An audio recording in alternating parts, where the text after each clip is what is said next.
So this is Louella Noronha, who is a marketing business manager. So Louella, tell us where did you study and what courses did you take? So I actually, you're talking about my postgraduate. At the graduation level, what I did was I actually started off wanting, or rather, my aptitude test showed that I should be an engineer, a computer engineer. So that's where I started off. But very soon, in a couple of months, I didn't like the environment because it was too focused on only mugging, almost through the day. It was two studies, and I was a person who was used to doing many things with other interests. So I switched very fast and I moved to, well, the choices were limited at that time. So I moved to commerce. And I then graduated with a degree in commerce, and then did my MBA post that. So that's basically my academic background. Um, but if you ask me now, looking back, what could I have done? In hindsight, I definitely feel that if I had switched, I should have either continued, with science and borne the grind for a couple of years. And if that was not an option that I exercised, I should have looked out. I didn't have too much time then to make a decision. So I had to make a very quick decision. If not this, then what? But in hindsight, I feel that perhaps a degree in the humanities or a degree with economics and statistics, and maybe other options would have been more relevant for me, and for would have helped me marry both my academic interests as well as my other interests, my other passions. Mhm. Okay. So which organizations have you worked for before? I've worked in India, so with Titan, then with Mattel, which is a US based MNC with, specializing in children's products, and then with Britannia. Then I did a stint in the social sector, where I worked with Parikrama Humanity Foundation. I actually helped them in corporate funding, and then I also went back as a strategy and creative consultant in an advertising agency, in a digital agency called Pink Lemonade. Okay, so uh, what motivated you to choose it? Oh yeah, already mentioned that, so I don't need to ask. So how do you use technology and how do you think technology will impact your line of business? Line of business. So technology, we've seen a lot of change in technology. So when we started off actually in B school, we were using Lotus and Word, and then Lotus evolved into Excel, and Excel then evolved now into, you have Google Docs and Google Sheets, and then of course we used a lot of PowerPoint, and now PowerPoint has evolved. But those are basic things. But in terms of technology, I think what it impacts a lot, and even at that time we had tools like, we used to call it SPSS. Those were the initial variants of what we call data mining. And when you say data mining, in terms of being able to mine all the information that we collect about consumers who are like customers for your products, what they're buying, how much of it they're buying, how frequently they're buying, what motivates them to buy. So, what are the triggers?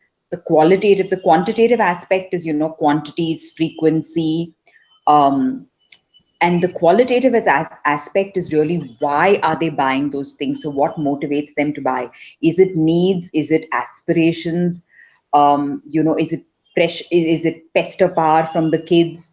All those kind of things. So that kind of data really helps you, and that has just evolved. So from that tool called SPSS, which we used to use, and we used SPSS not just we used it also, for example, to identify qualitative things like what kind of personality is your consumer all about, because your consumer might be different groups of people, and it's not just demographics, it's not just age or income or location or geography that defines your customer. It's a lot of other things, things like what are his aspirational values. Does he buy a brand of shirt because he wants to look good, or he wants to make himself more appealing to the opposite sex, or he wants to convey a certain kind of status or a certain kind of refinement. So those tools really have now evolved into what is now very big and is now called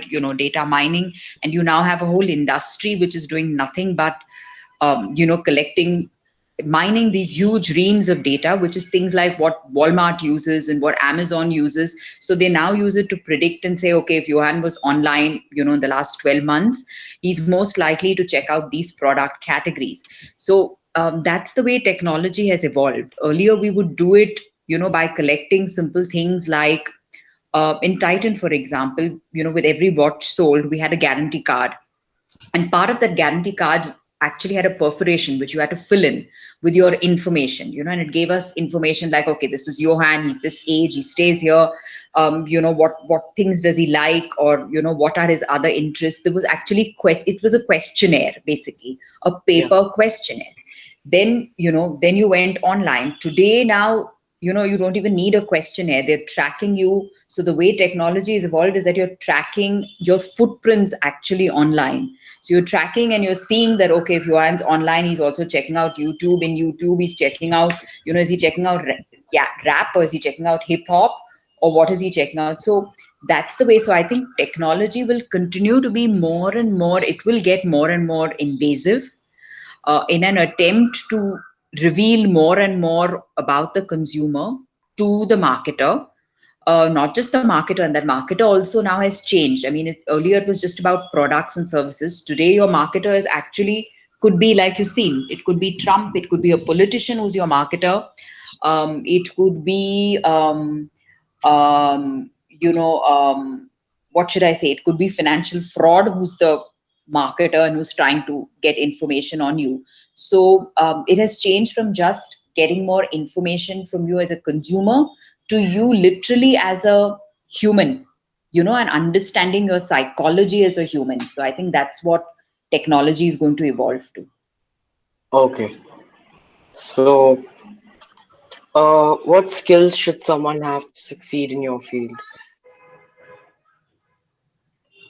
I don't know, because so let me say fields are evolving, but I think across fields, what one needs is definitely one is, I think, the ability to be comfortable with communicating, first of all, because there's a lot of communication involved in a business management role. You're communicating internally in the organization with other teams from other departments, and you could be in marketing and you're communicating not only with someone from sales, but with someone from finance and with someone from IT, and with someone from, let's say, after sales service, and with someone from retail, which is at the stores where your products are sold.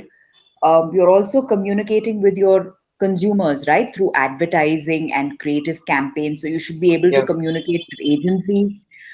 You should be able to understand and be in touch with the kind of language consumers want to be spoken to in, Yeah.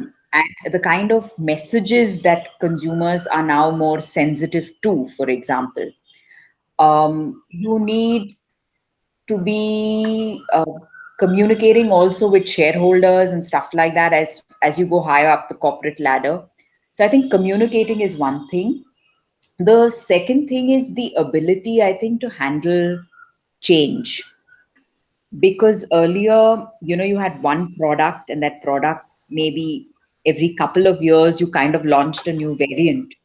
So let's say, if you had, I don't know, if you have Axe deodorant, for example, every couple of years they would do a brand, they would rebrand it. So, maybe they change not the logo, but the look and feel of it.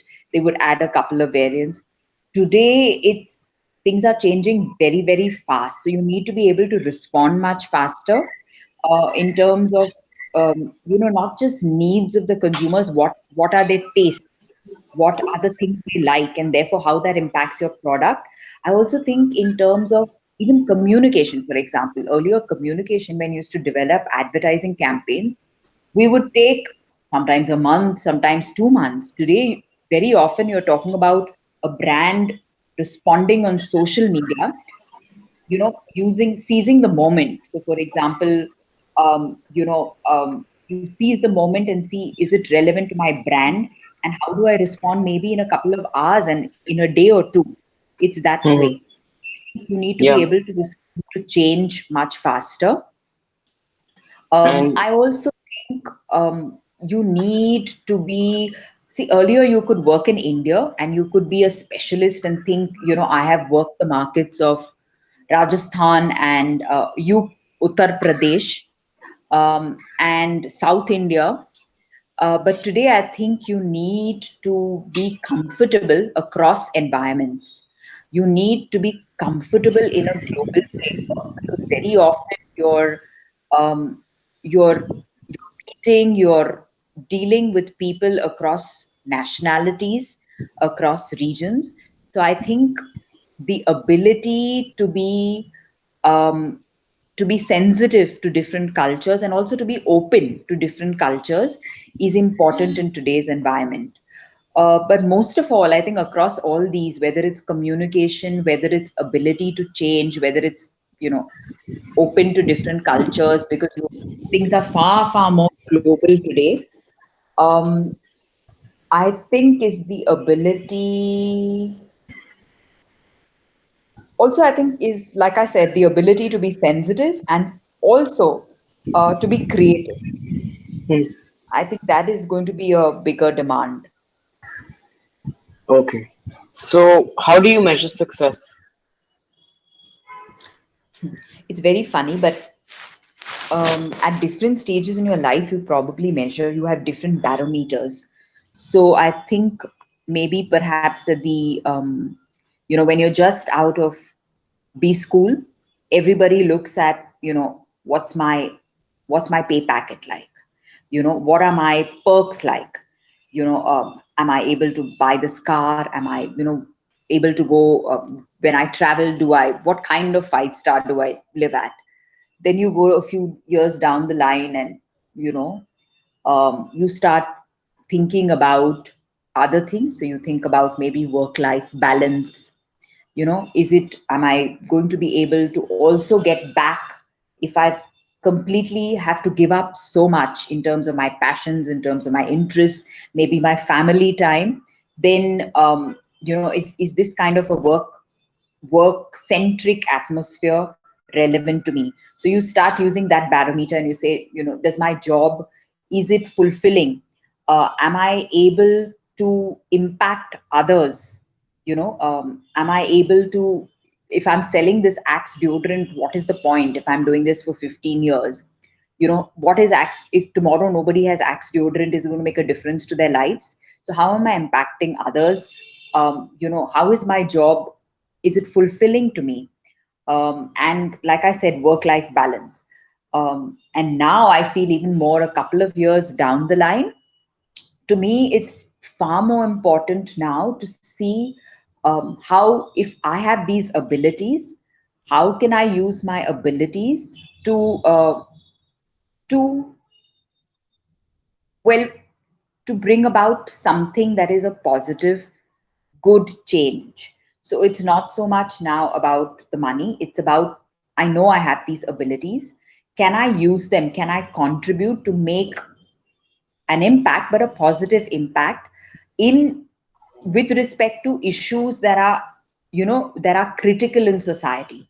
So if it's about gender stereotypes, if it is about education for the girl child, for example, if it is about, in the current scenario, how can I use my abilities to maybe reach out to whatever migrant workers, or to reach out um, to those who are in need of maybe medical assistance? So it's more about, how do I use my abilities to contribute and make a difference now. Because I think beyond a point, you know, money will be important, and designation will be important, but I don't think the centricity of it gets diluted over time. Okay, so thank you, Luella. Thank you for your time. See you later. Sure, sure.